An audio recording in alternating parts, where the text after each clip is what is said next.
suffocating on fear and paranoia, running along, trudging through the dark forest and thick mud. You're lost in a thick fog under the canopy of a claustrophobic pine hell. Behind every tree there is a whisper and a fear. And if you're lost, would you call out to the whispers of a potential inhabitant of the deep, dark forest? Could they, would they save you? You call out for an answer. If you're lucky, no one would respond. But of course, you wouldn't know that. You call out again, and again, until you're sure that whatever lurks in the mist, in that purposeful silence, finally comes out to greet you. Mimic the silence.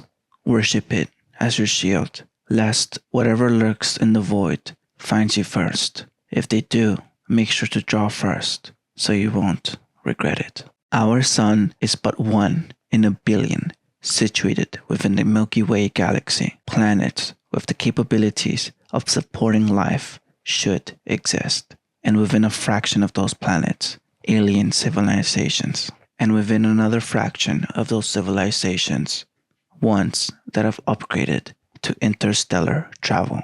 If our sun is only in its midlife, and there have been much other stars with the possibility of hosting their own planets, and these worlds possibly teeming with life, the question remains, where is this life? Where is everybody? This question is the Fermi paradox. And a possible answer to this paradox is the dark forest hypothesis.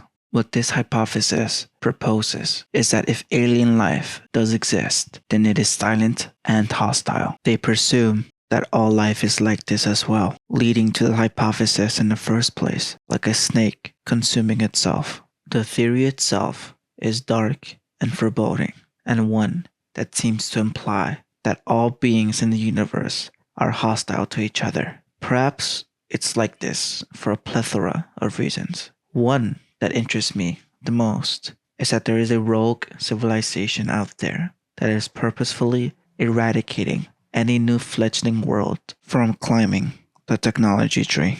Why would any civilization do this?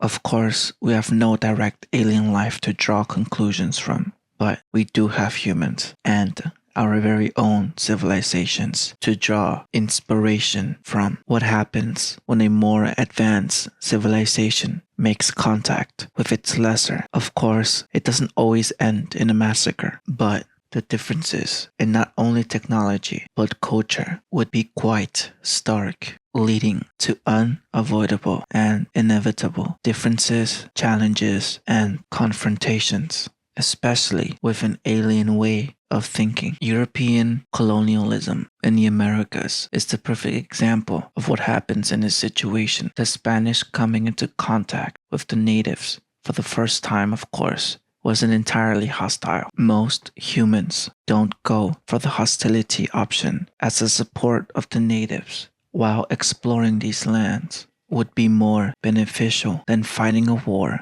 over vast distances. But of course, major differences in culture, language, customs all lead to a falling out between the civilizations, leading to the plummeting of their population. An alien civilization might be aware of such differences so stark in nature.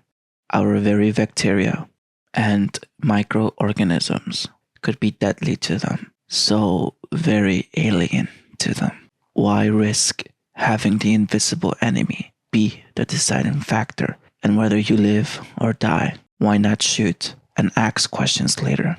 Sterilize, then proceed. Our very technology would be nothing to them, but the difference in our biology and Earth's biology could be everything. You could say we, as humans, already practice the dark forest hypothesis. What do you think we do with our probes once their utility has run its course? NASA would rather crash their probes in alien worlds instead of risking such a deadly encounter with the possibility of alien life. We destroy first, then ponder later on what could have been. The risk is simply far too great, and we shouldn't be surprised when another species would do the exact same thing. Going back to my original theory of a much more powerful civilization calling fledgling worlds, what if such a civilization did exist? One where they force others to hunker down and to shut up rather than being obliterated. Or maybe they've already massacred or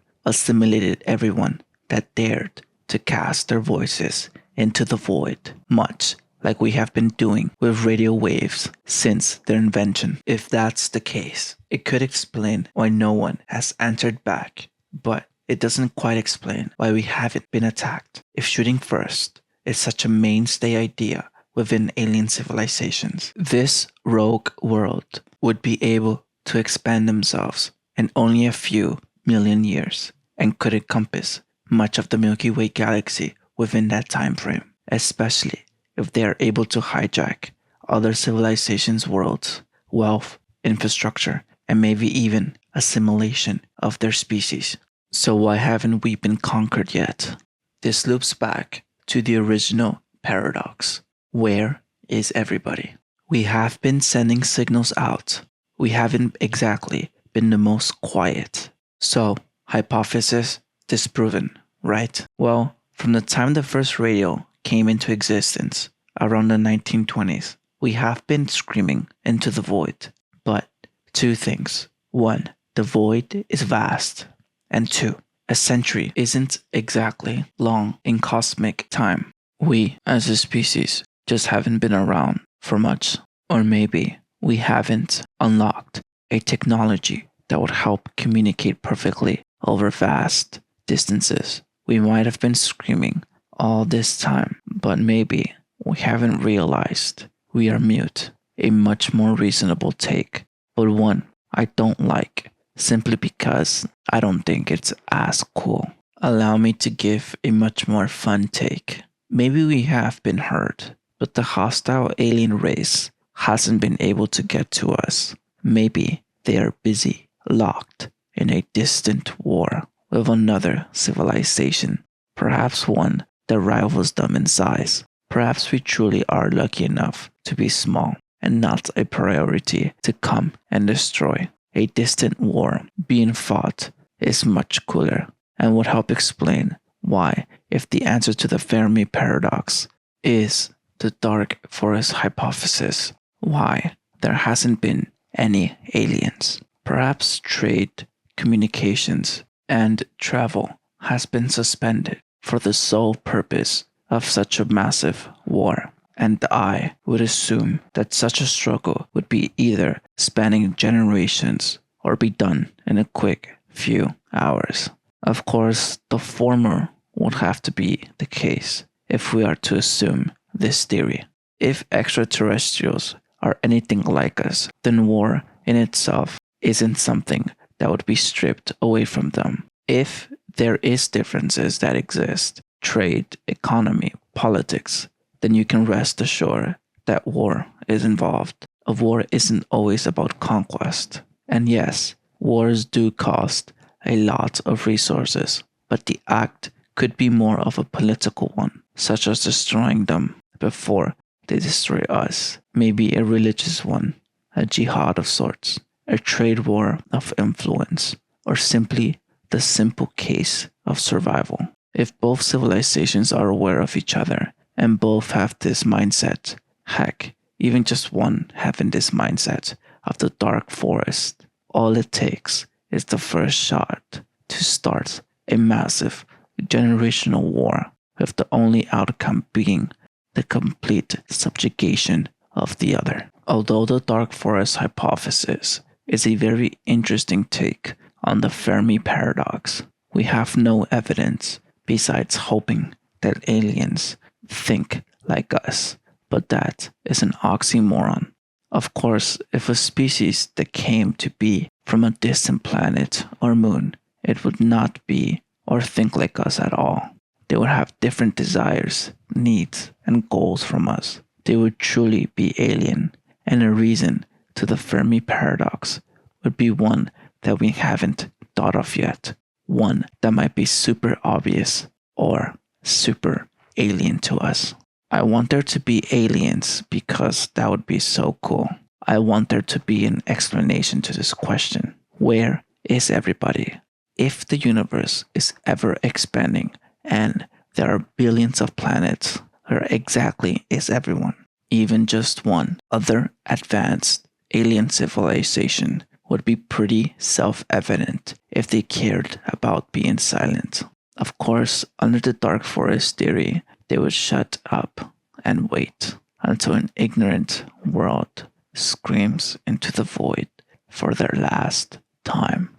Don't forget to like, comment, and subscribe so the aliens won't get and probe you. You won't regret it.